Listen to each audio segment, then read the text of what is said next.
Le CAC 40 recule de plus de 2% à la mi-journée dans un contexte de résurgence des craintes des investisseurs sur le front de la Covid-19. Alors que l'on dénombre à présent plus de 30 millions de cas dans le monde, les initiatives locales de restriction se font de plus en plus nombreuses. Le Royaume-Uni n'excluant pas par exemple de nouvelles mesures de confinement au niveau national. En France, plus de la moitié des départements ont à présent basculé en zone rouge, c'est-à-dire que le virus y circule de manière intense. Une situation qui pousse de plus en plus de communes à prendre des mesures comme l'interdiction des rassemblements de plus de 10 personnes ou encore la fermeture des bars passé une certaine heure.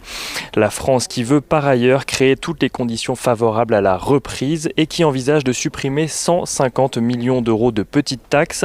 Une annonce qui devrait avoir lieu le 28 septembre prochain au sein d'un budget dont l'objectif est de doper la compétitivité française en simplifiant la fiscalité. Mais au-delà des craintes sur le front sanitaire, la campagne électorale américaine revient dans les esprits des investisseurs alors que l'élection aura lieu dans à peine plus d'un mois. Le décès de Ruth Bader Ginsburg donnant une nouvelle tournure à l'élection. Jugée comme progressiste, elle pourrait être remplacée par Donald Trump par un juge conservateur qui pourrait ainsi renforcer la majorité conservatrice au sein de la Cour suprême et ainsi représenter un avantage supplémentaire pour le camp républicain. Du côté des valeurs à présent, les valeurs bancaires sont toutes dans le rouge à la mi-journée à la suite des révélations du consortium international de journalistes d'investigation qui ont relevé pas moins de 2000 milliards de dollars de transactions suspectes entre 2000 et 2017 réalisées par des grandes banques mondiales comme HSBC, JP Morgan ou encore Deutsche Bank. Parmi les banques françaises, Société Générale se prépare de son côté à céder sa filiale Lyxor spécialisée dans la gestion d'actifs. Citigroup devrait superviser la vente qui serait prévue pour le 4e trimestre. Lyxor qui pourrait être valorisé 1 milliard d'euros selon une source proche du dossier.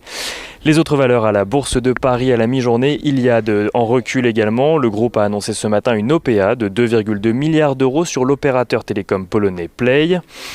Airbus qui annonce de son côté travailler sur 3 concepts d'avions à hydrogène. L'avionneur européen ambitionne d'ailleurs d'être le premier constructeur à mettre en service un avion à hydrogène d'ici 2035.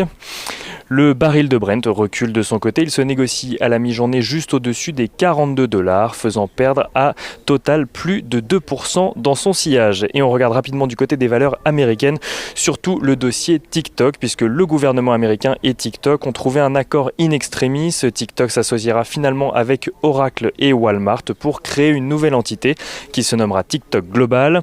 Oracle prendra une participation de 12,5%, tandis que Oracle et Walmart auront à eux deux une participation d'environ 20%.